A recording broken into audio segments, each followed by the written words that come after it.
Her thumb hovered over his phone screen. 50 matches, 50 women. She swiped right on every single one. Then she typed the same message to each. My wife found out. Run. Don't just watch. Subscribe. You'll thank me later. Claire woke to the sound of Mark's phone buzzing on the nightstand. 3 times. Then silence. Then again. She reached for it without thinking. His side of the bed was empty, the shower already running. The screen was still lit. A notification sat there. New message from Jessica. Claire blinked. Her thumb hovered. She told herself it was a coworker, a client, a wrong number. 8 years of marriage had built a fortress of trust inside her chest, but the heart emoji was a cannonball.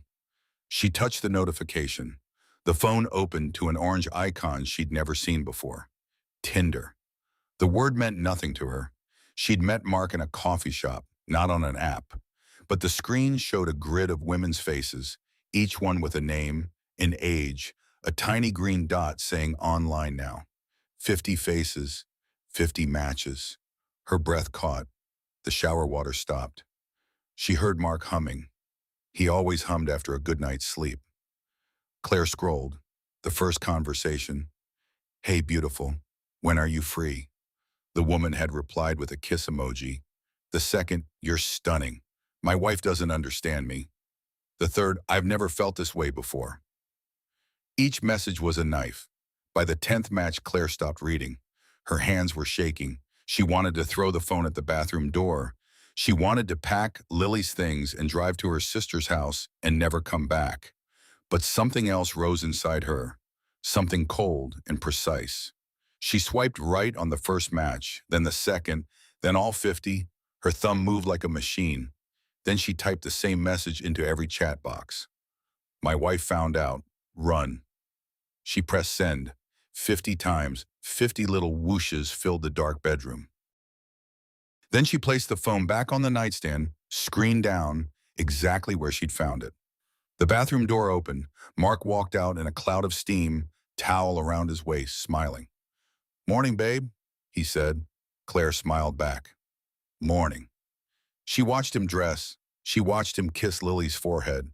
She watched him eat toast and joke about the weather. And when he finally picked up his phone and his face went pale, she said nothing. She just poured more coffee and waited. 3 days passed. Claire watched everything. Mark kissing her forehead before work. How long had that been a lie? Mark texting during dinner, always angling the screen away, always smiling at something that wasn't her. Mark falling asleep while she lay awake, staring at the ceiling, counting the cracks in the plaster.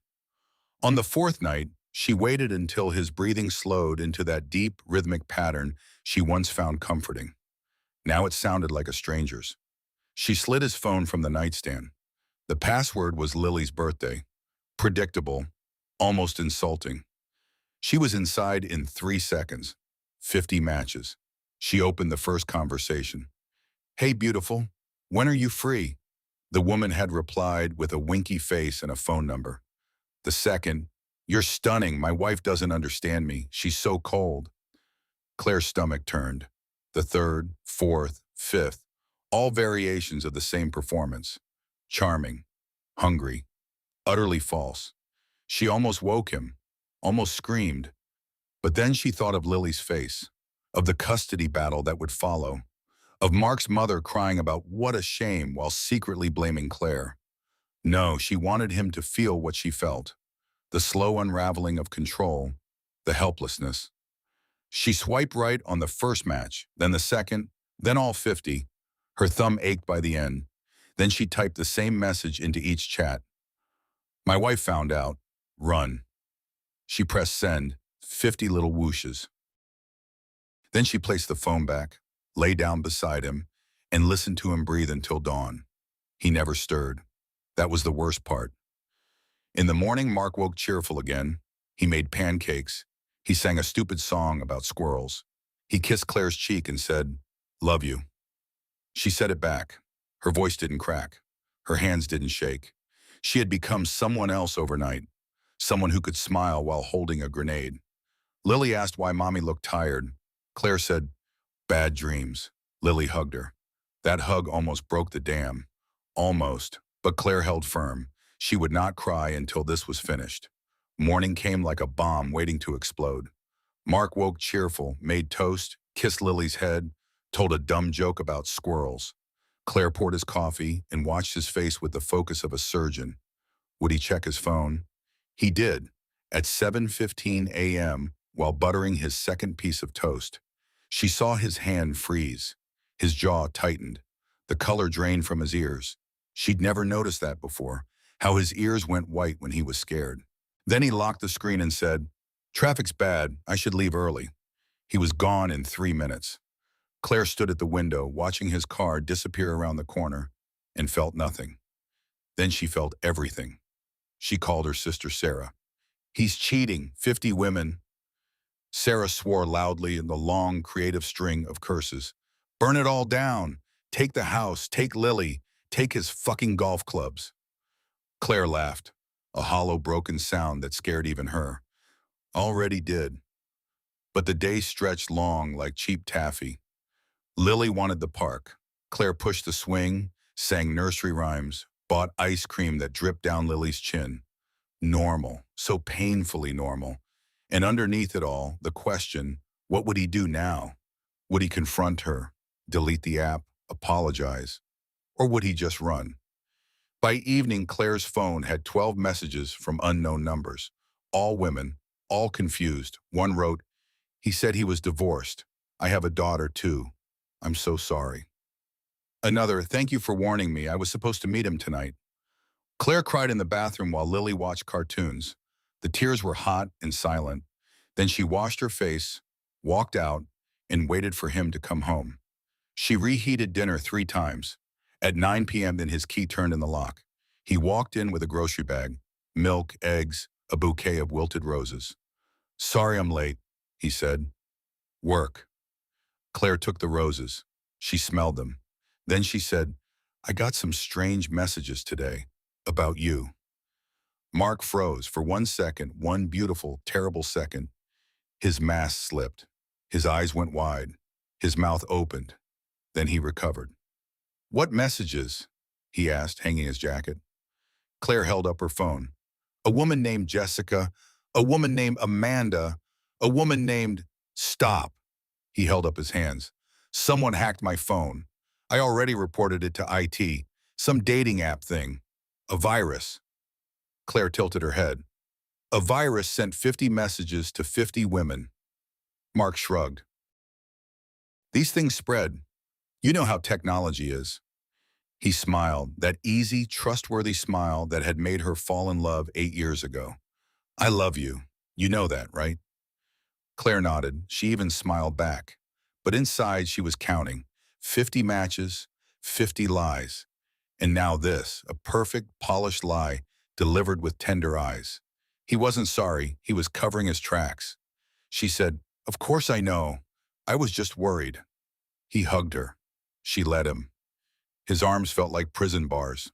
That night, after Lily was asleep, Mark made love to her. Claire closed her eyes and thought of the messages. "My wife doesn't understand me. She's so cold." She wasn't cold before. She was warm. She was trusting. She was stupid. Afterward, Mark fell asleep in seconds. Claire took his phone from the nightstand. The Tinder app was deleted. All conversations erased. He thought he was safe. He thought she was stupid. She lay in the dark, holding Lily's stuffed rabbit, and made a decision. He would never know peace again. Not in this house, not with her face beside his every morning, reminding him of what he'd done. She started planning, a lawyer, screenshots she'd saved, a separate bank account. She would not confront him. She would not scream. She would simply disappear, slowly, methodically, like water wearing down stone.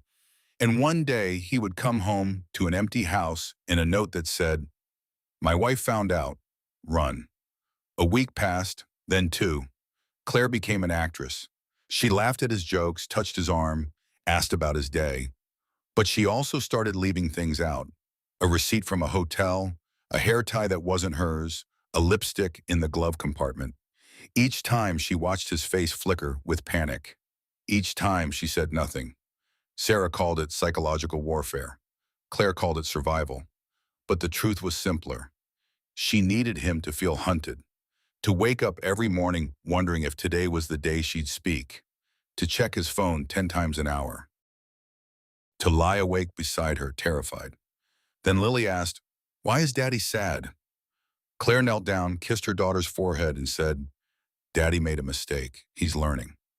That night, she found Mark in the garage, sitting in his car, staring at nothing. He looked old, defeated. She almost felt sorry for him. Almost.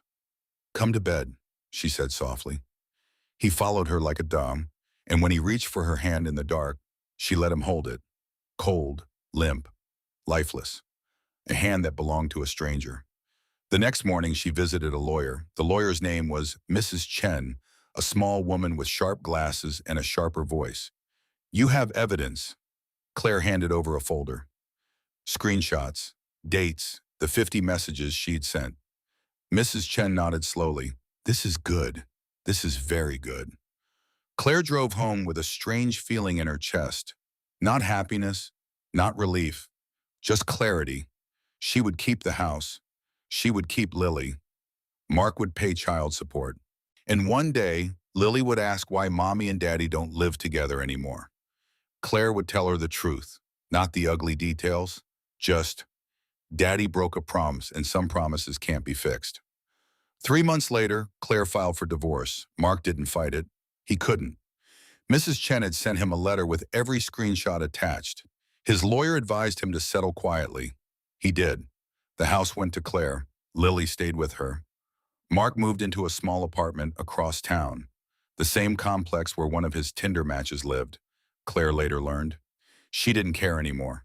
On the last night in their bedroom, she packed his remaining things. A watch, a tie.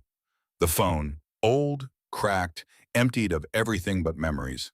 She held it for a long time, then as she turned it on, opened Tinder one last time, and looked at her profile.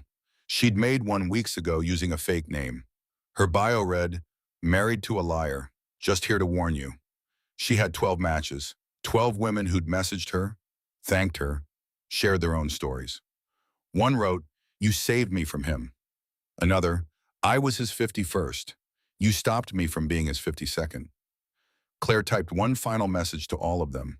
"He's gone now, you're safe." Then she deleted the app, factory reset the phone, and placed it in the box. Outside, Lily was drawing with chalk on the driveway. Claire watched her daughter draw a heart, big, red, full of hope. She smiled. It wasn't a happy smile, but it was real. The moving truck came at noon. Mark showed up with 2 friends and a hangover. He didn't look at Claire. He just grabbed boxes and loaded them into the truck. At the door, he paused. "Claire." She waited. "I'm sorry." She nodded. "I know." Then she closed the door. Lily ran in holding a chalk-covered heart. "Mommy, look!" Claire lifted her daughter and held her tight. The phone was gone. The matches were gone. Mark was gone, but Lily was still there. Still warm. Still drawing hearts. That was enough.